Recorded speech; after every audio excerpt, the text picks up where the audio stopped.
నమస్తే, welcome to Leo Entertainment. Raghavender రావుకి April 28 చాలా స్పెషల్. ఏప్రిల్ 28ని రాఘవేందర్ రావు ఎందుకు అంత స్పెషల్ గా చూస్తారు?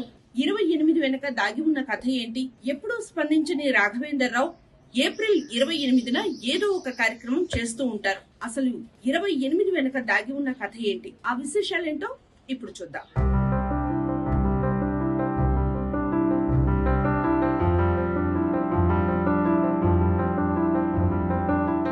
ఏప్రిల్ 28 అంటేనే దర్శకేంద్రుడు కె రాఘవేందర్ రావుకు ప్రత్యేకమైన రోజు. ప్రచారాలకు దూరంగా ఉండే ఆయన ఆ రోజు మాత్రం ఏదో ఒక రూపంలో స్పందిస్తూనే ఉంటారు. ఈసారి కూడా ఆయన స్పందించబోతున్నారు. ఇక ఆ రోజు రాఘవేందర్ రావుకు ఎందుకు ప్రత్యేకమైన రోజంటే అది అడవి రాముడు సినిమా విడుదలైన రోజు. కమర్షియల్ సినిమాకు కేర్ ఆఫ్ అడ్రస్ అంటే రాఘవేందర్ రావు సినిమానే చెప్పాలి.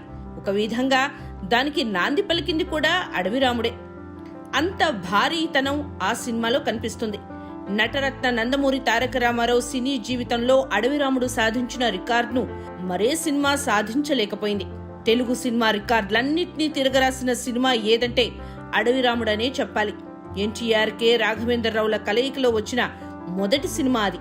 అంతేకాదు, హీరోయిన్లుగా జయప్రద, జయసుధలకు ఎన్టీఆర్ తో నటించడం కూడా అదే మొదటిసారి.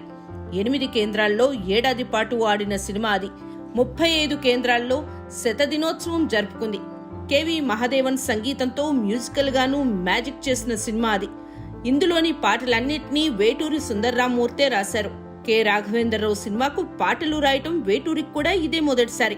మాస్ మసాలా పాటలకు వేటూరి ఈ సినిమాతోనే శ్రీకారం చుట్టారనుకోవాలి. సత్యచిత్ర పతాకంపై సూర్యనారాయణ దీన్ని నిర్మించారు. కన్నడ రాజ్ కుమార్ నటించిన గంధద గుడి సినిమా దీనికి ఆధారం. అయితే ఎన్టీఆర్ ఇమేజ్ కు తగ్గట్టుగా రాఘవేందర్ రావు కథలో చాలా మార్పులు చేశారు. అప్పటిదాకా ఉన్న నందమూరి తారక రామారావు ఇమేజ్ ని మార్చిన సినిమాగాను చెప్పవచ్చు. సత్యచిత్ర సంస్థకు సినిమా చేయడానికి ఎన్టీఆర్ అంగీకరించడం కూడా విశేషమే. అప్పటికే సత్యచిత్ర సంస్థ శోభన్ బాబు హీరోగా తహసీల్దార్ గారి అమ్మాయి నిర్మించింది. ఆ తర్వాత ప్రేమ బంధం నిర్మించింది. 3వ సినిమాగా అడవి రాముడు కోసం డేట్స్ అడిగితే ఎన్టీఆర్ ఇచ్చారు. అయితే అనుకోకుండా ఎన్టీఆర్ దానవీర సూరకర్ణ సినిమా చేయాల్సి వచ్చింది. పైగా ఆ సినిమాని సంక్రాంతికి విడుదల చేయాలనుకోవడంతో అడవి రాముడును పక్కన పెట్టారు. దానవీర సూరకర్ణ పూర్తయిన వెంటనే బల్క్ డేట్స్ సత్యచిత్ర సంస్థకు ఇచ్చారు. 1977 జనవరి 9న మద్రాసులోని ఓ హోటల్లో అడవి రాముడు షూటింగ్ ప్రారంభమైంది. భరతమాత బిడ్డగా తన ధర్మాన్ని తాను నిర్వహిస్తాను అని ఎన్టీఆర్ ముహూర్తపు షాట్లో తొలి డైలాగ్ చెప్పారు. ఈ సన్నివేశం మినహా మిగతా సినిమా అంతా అవుట్డోర్ లోనే తీశారు. కర్ణాటక, తమిళనాడు రాష్ట్రాల్లో ఉన్న మధుమలై అటవీ ప్రాంతంలో షూటింగ్ చేశారు. దాదాపు 35 రోజుల పాటు అడవుల్లోనే ఎన్టీఆర్ మీద సన్నివేశాలు చిత్రీకరించారు. మొత్తం చిత్ర యూనిట్ లో 350 మంది ఉండేవారు. వారి కోసం ప్రత్యేకంగా కాటేజీలు నిర్మించారు నిర్మాతలు. అడవిలోనే భారీగా సెట్స్ నిర్మించాల్సి వచ్చింది. ఏ విషయంలోనూ నిర్మాతలు రాజీ పడలేదు. పైగా ఎన్టీఆర్ లాంటి మహానటుడితో సినిమా తీస్తున్నారు కాబట్టి ప్రత్యేక శ్రద్ధ పెట్టారు. ఈ సినిమా షూటింగ్ చేసేటప్పుడే జనం కథలుగా సినిమా గురించి చెప్పుకునేవారు. పైగా అప్పట్లో ఇప్పట్లా సోషల్ మీడియా లేదు. పత్రికల్లోనే సినిమా కవరేజ్ వచ్చేది. మద్రాస్ చిత్రా సర్కార్ కు చెందిన 3 ఏనుగులను ఈ సినిమా కోసం వినియోగించారు. హీరోయిన్లకు 2 ప్రమాదాలు కూడా జరిగాయి. ఏనుగుల మీద కూర్చున్న జయప్రద, జయసుధలను ఏనుగులు కింద పడేశాయి. జయప్రద అయితే ఏకంగా స్పృహ తప్పిపోయింది. ఆ తర్వాత రోజు కూడా మరో ప్రమాదం. ఘాట్ రోడ్డు మీద వెళ్తుంటే టాంగా చక్రం ఊడిపోవడంతో జయప్రద కింద పడిపోయింది. ఆమె పక్కటెములకు దెబ్బలు తగిలాయి. ఇక ఎన్టీఆర్ విషయానికి వస్తే ఎన్టీఆర్ కాస్ట్యూమ్స్ విజయవాడలో యాక్స్ ట్రైలర్ వాలేశ్వరరావు ఎన్టీఆర్ దుస్తులు తయారు చేశారు. ఆ దుస్తులు కూడా జనంలోకి బాగా వెళ్లాయి. అప్పటి నుంచి ఎన్టీఆర్ చాలా సినిమాలకు వాలేశ్వరరావే దుస్తులు కుట్టారు. యాక్స్ టైలర్ సంస్థకు కూడా మంచి పేరొచ్చింది. 1977 ఏప్రిల్ 28న అడవి రాముడు విడుదలైంది. 40 ప్రింట్లతో ఈ సినిమా విడుదలైంది. జనానికి సరికొత్త ఎన్టీఆర్ ను చూపించిన సినిమా ఇది. ఈ సినిమాలో ఏనుగులు చేసే ఫీట్లు కూడా ప్రత్యేక ఆకర్షణగా మారాయి. భారీ క్లైమాక్స్ లకు ఈ సినిమాయే మార్గదర్శకం అని కూడా చెప్పాలి. విన్సెంట్ కెమెరా పనితనం కూడా ఈ సినిమాలోని మరో ప్రత్యేకంగా చెప్పాల్సి ఉంటుంది. తెలుగునాట షోలే రికార్డులను బ్రేక్ చేసిన సినిమాగాను అడవి రాముడును చెప్పాల్సి ఉంటుంది. ఈ సినిమా 200 రోజుల వేడుక మద్రాసులోని కోరమండల్ హోటల్లో జరిగింది. ముఖ్య అతిథిగా రాజ్ కపూర్ హాజరయ్యారు. 100 రోజుల వేడుకను దిలీప్ కుమార్ హాజరయ్యారు.